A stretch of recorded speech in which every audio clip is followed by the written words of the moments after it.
Aaron Judge is expected to be named the American League MVP. Let's look at his performance and figure out what we can pull from that when it comes to evaluating prospects and see if we can identify somebody who could potentially be the next Aaron Judge. Let's talk about it. You are Locked On MLB Prospects, part of the Locked On Podcast Network, your team every day.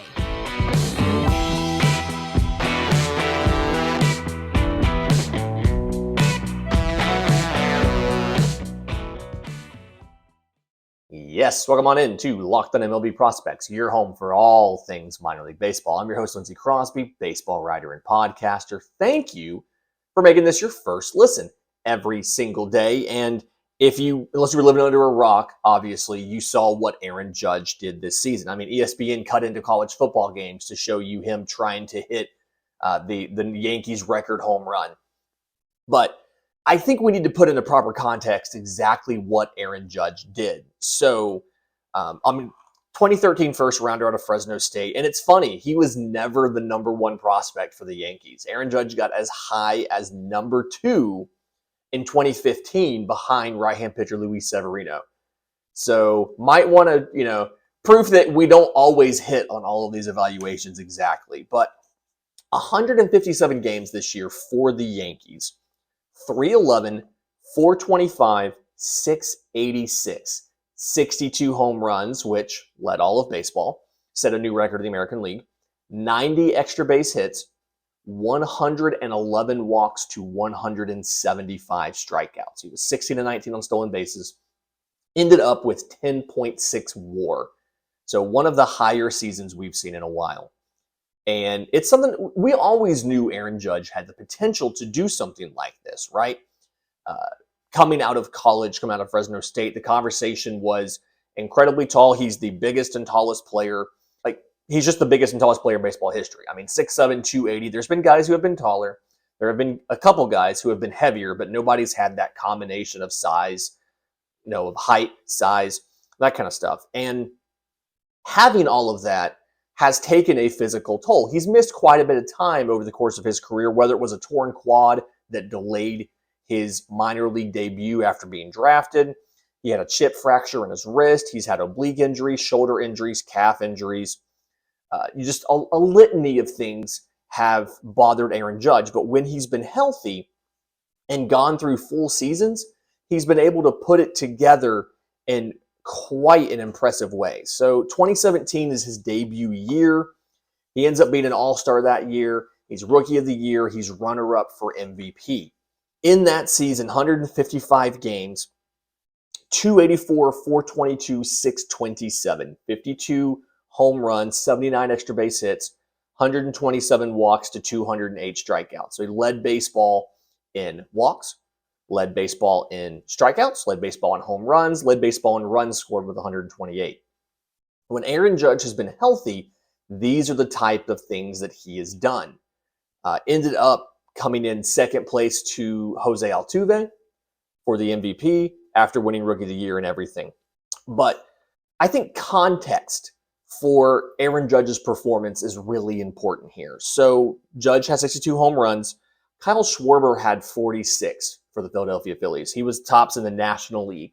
And the difference between those two, the 16 home run difference, is the largest difference between number 1 and number 2 in a home run chase since 1932. There were 17 home runs separate between Jimmy Fox and Babe Ruth. And so not only having an amazing performance, but doing it in the context of lapping the field in production is, I think, what's significant there. And when you look at it from a historical context, what Aaron Judge did was phenomenal as well, right? So Aaron Judge this is the 9th time in baseball history that somebody has hit 60 home runs in a season. He is the 6th player to do it. Sammy Sosa did it 3 times. Mark McGwire did it twice. Barry Bonds did it. Roger Maris did it. And Babe Ruth did it. He's the 5th player since 1947 to both qualify for a batting title and have an adjusted OPS of 210 or higher in a full season. Again, Barry Bonds did that. He did it 4 times. Mickey Mantle did that, Mark McGwire, and Ted Williams. There has been 7 total seasons with just 3 players that exceeded 10.6 WAR.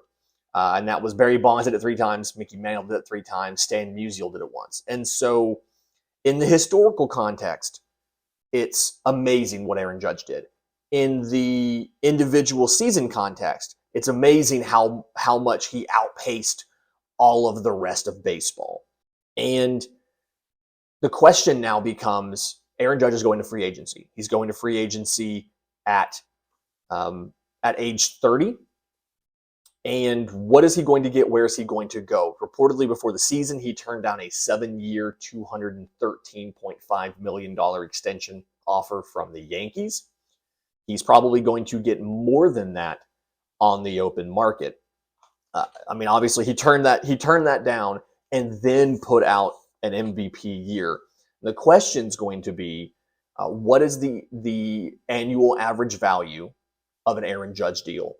And how long is it going to be? Because, as I said, he's had a litany of injuries, and he's only had what could be considered 3 full seasons where he played in at least 120 of his team's 162 games.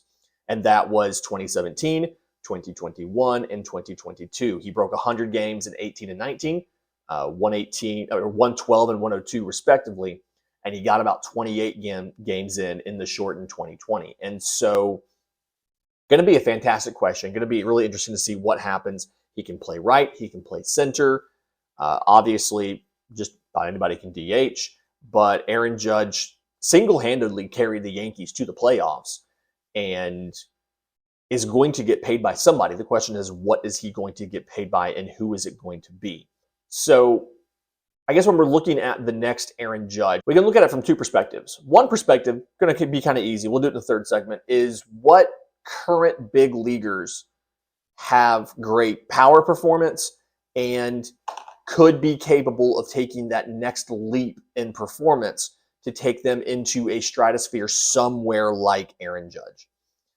The second place is which prospects have the raw tools to one day hit for power like Aaron Judge and impact every single facet of the game. Really interesting conversation. I think it's going to be fun. But first, today's episode is brought to you by our friends at SimpliSafe. If you've thought about getting a home security system, but you've been putting it off, you need to pay attention, because I want to make sure that you know about the #1 rated SimpliSafe home security system and the 50% off special that's going on right now. It is the biggest offer of the year. You don't want to miss it. I am traveling right now, so I am not at home. I am not with my family. But despite that, I have full confidence because I have a SimpliSafe system in my home. I have chosen, you build your own system. So you get a base station, you get a keypad, and then from there you mix and match and add whatever it is you think you need, whatever combination of door sensors and window sensors, smart locks, interior and exterior cameras, doorbell cameras, smoke detectors, whatever it may be. And so I can pull up cameras and check on my house while I'm not at home. I can check in with my family. If I need to send somebody over to my house or it's a family member, I've given my in-laws a key fob so they can disarm the alarm when they get to my house. If something goes wrong while I'm traveling, SimpliSafe's going to call me, and their Fast Protect technology means that they will have visual verification of what's going on and what triggered the alarm in the house before they call me. And so not only will I see on my phone using the SimpliSafe app that my alarm has gone off, but when I get that phone call from SimpliSafe, they're going to be able to tell me exactly what happened, because they looked and they saw it on my cameras, and they can determine whether or not police response is required, fire response is required, or some other sort of response is required. It gives me the peace of mind to know that whenever I travel, whether my family is at home and I'm by myself or we're all together, that my home, my belongings, they are protected. So don't miss your chance to save big on the only security system that I recommend. Get 50% off a new SimpliSafe system at simplisafe.com/LockedOnMLB today. This is the biggest discount of the year. So again, do not wait. simplisafe.com/LockedOnMLB, because there's no safe like SimpliSafe. Okay, so if we're looking at some of the prospects that have the power potential to do what Aaron Judge has had, there's a couple things that I'm looking for, right? I'm looking at guys that swing at pitches that they can hit and hit those pitches hard, preferably in the air.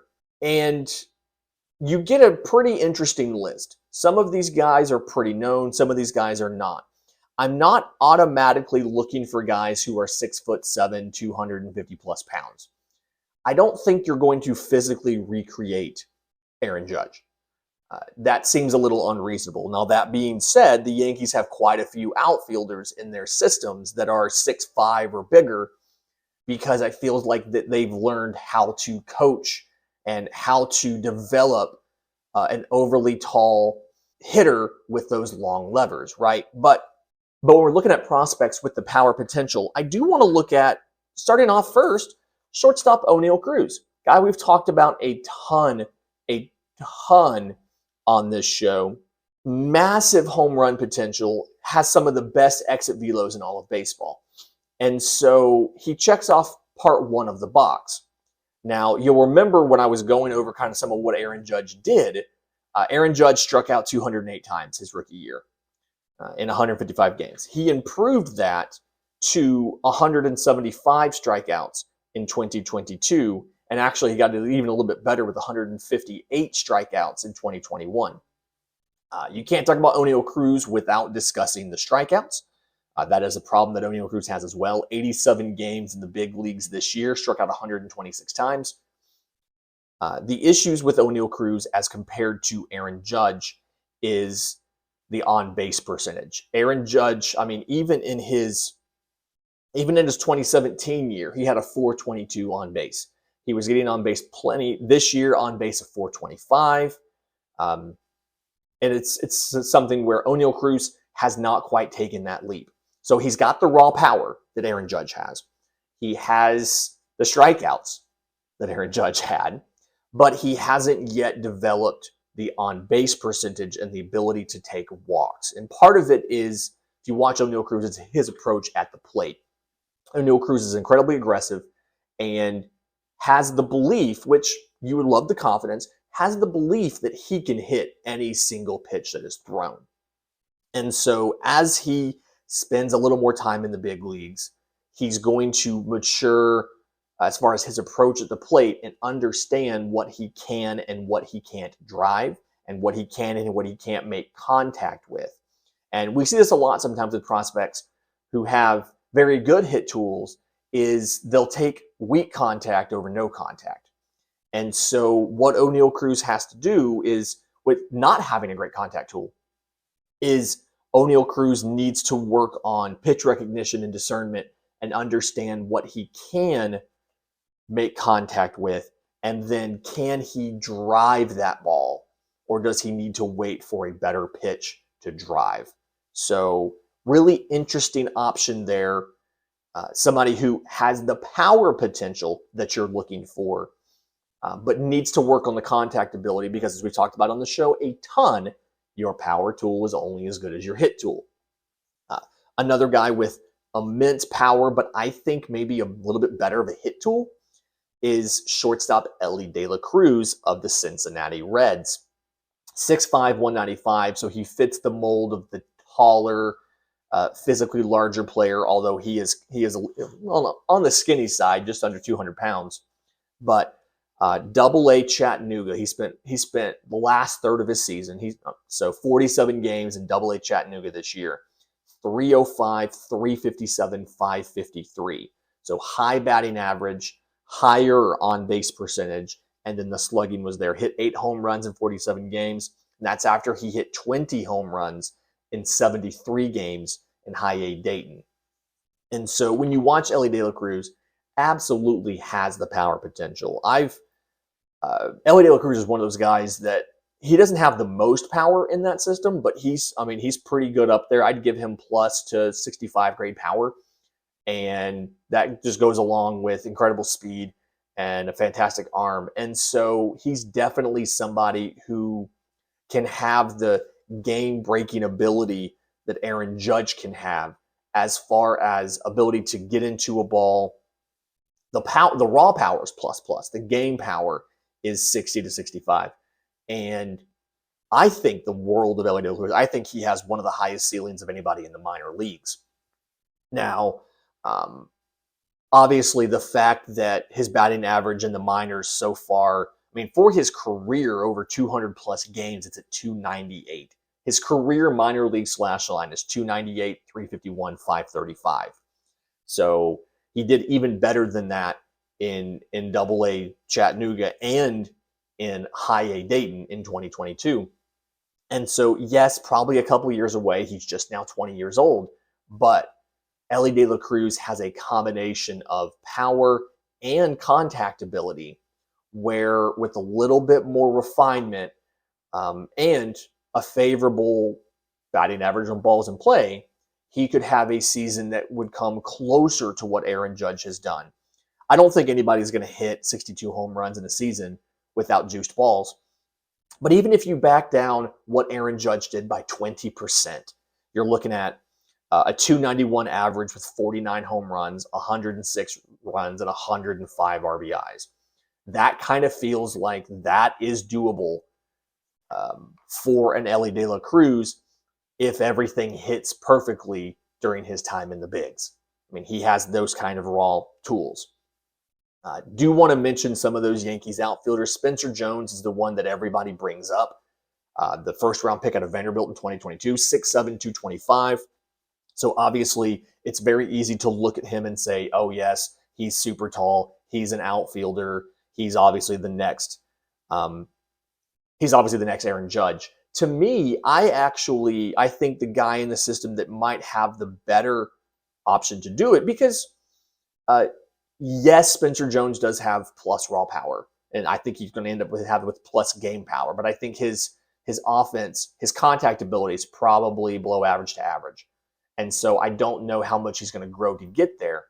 But you look at a guy like an Anthony Garcia, 6'5", 204, international free agent in 2018, and double plus raw power from both sides of the plate.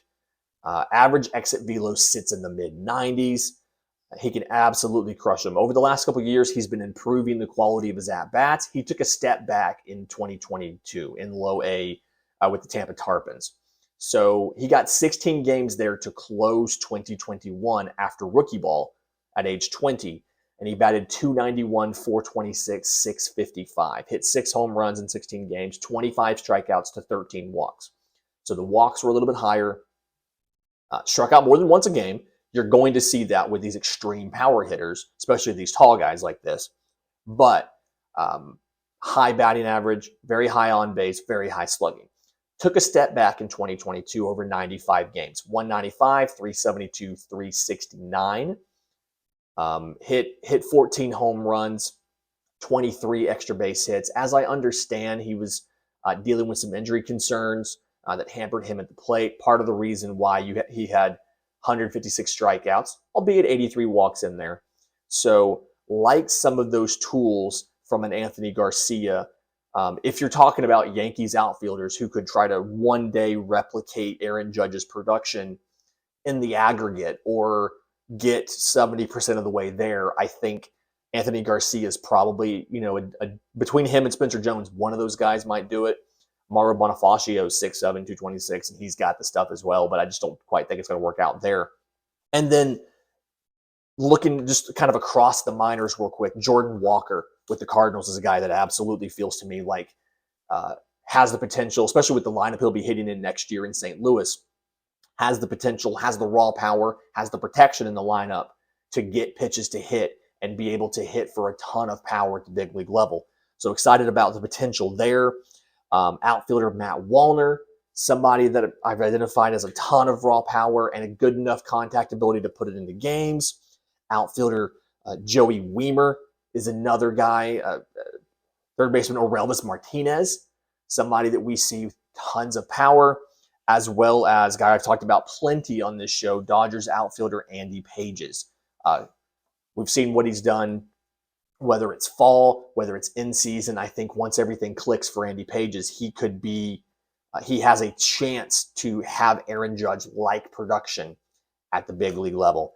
In just a minute, I want to go over some of the current MLB players who have the potential to have massive seasons like an Aaron Judge and contend for MVPs right here on Locked on MLB Prospects. And we're back. So looking at the MLB level and looking at guys that can just absolutely crush a ball at the MLB level and have the potential to elevate their performance, have a season where everything hits right, kind of like what happened for Aaron Judge in 2022, and contend for MVPs. A lot of these names you're going to know. The first one is hard to justify based off of 2022 statistical performance. He's not by far, but he is significantly less experienced than anybody else on this list. And it's Royals first baseman Vinnie Pasquantino.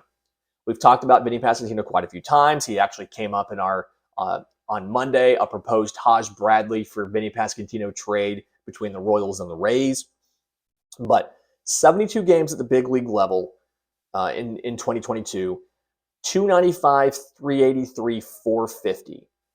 10 home runs, 20 extra base hits, 35 walks to 34 strikeouts. So the thing with Vinnie Pasquantino is he has the raw power to hit for a ton of home runs, right? But he has plus contact ability. And so he feels like one of those few rare hitters in MLB that you can't rely on getting around this power hitter through a chase, like making him chase, throwing himself out of the zone and getting him to go out after it and strike out. You have to throw him strikes. And for the most part, unless you can blow a fastball by him, up and in or something, he's going to put a ball in play. And I think with a little more refinement, the advantage of losing the shift, and some good breaks with batting average on balls in play, Vinnie Pasquantino has the raw tools to one day contend for an MVP.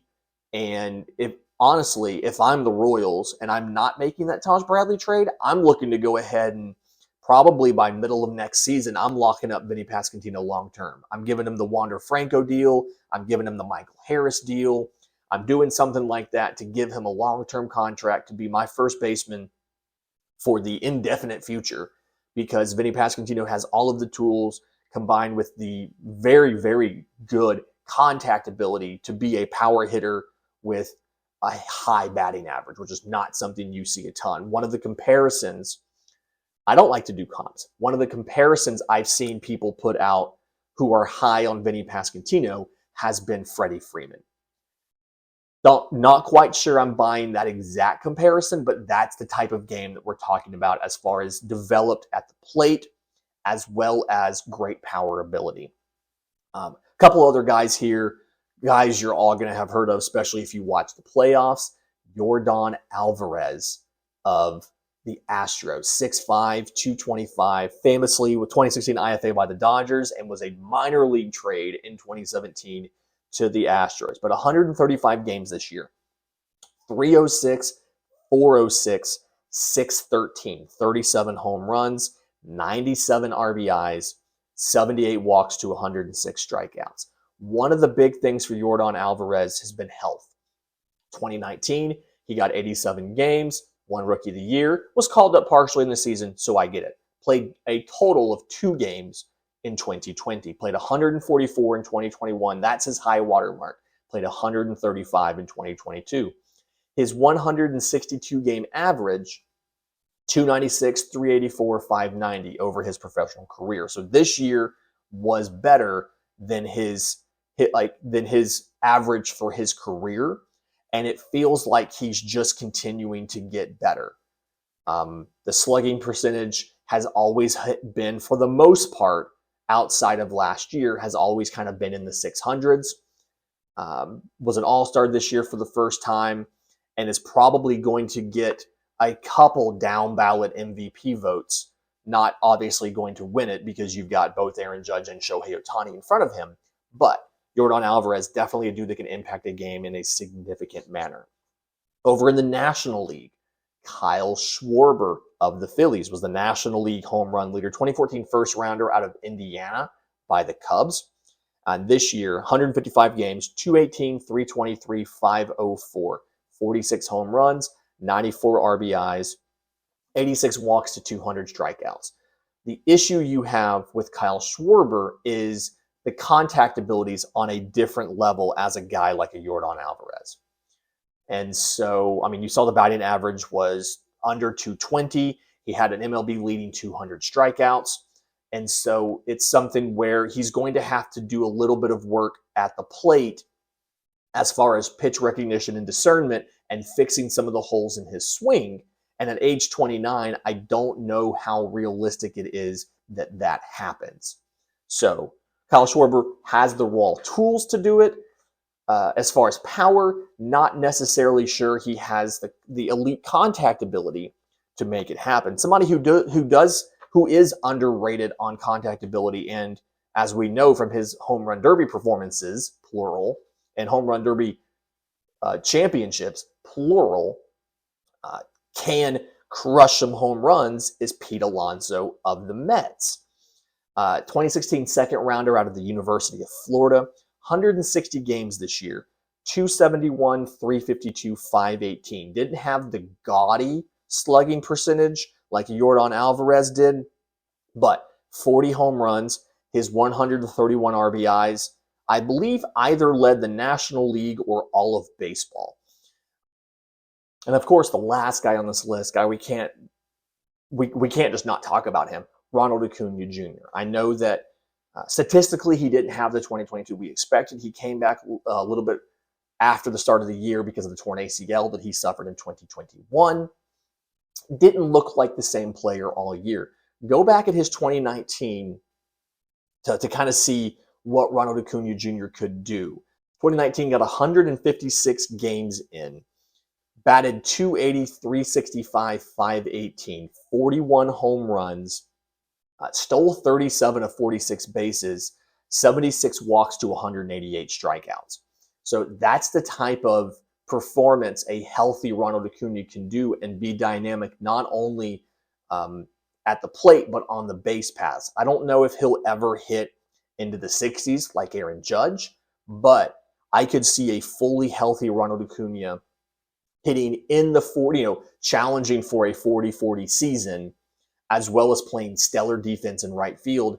Absolutely feels like that's a scenario where he's going to be better than fifth in the MVP race. Ronald Acuna's average season, his 162-game average over his 5 years he's been in the bigs, 277, 370, 517, with 38 home runs, 93 RBIs, and 34 of 44 on stolen bases with 183 strikeouts to 82 walks. That's a good season. That is MVP caliber. You get a little bit of help with batting average on balls in play. You get some favorable pitching matchups, and you get a couple hot streaks, a little bit of a heater, and you're looking at an MVP. Fantastic week this week. Reminder, if you have questions for the mailbag, I'm on Twitter at Crosby Baseball, shows on Twitter at Locked On Farm, or you can email us, lockedonmlbprospects@gmail.com. We've got our Arizona Fall League recap tomorrow. We're talking about the Fall Stars, who was named as an All-Star in the Fall League, how they did in Sunday's game, as well as a preview of the very end of the Arizona Fall League season. Until then, this has been Locked On MLB Prospects.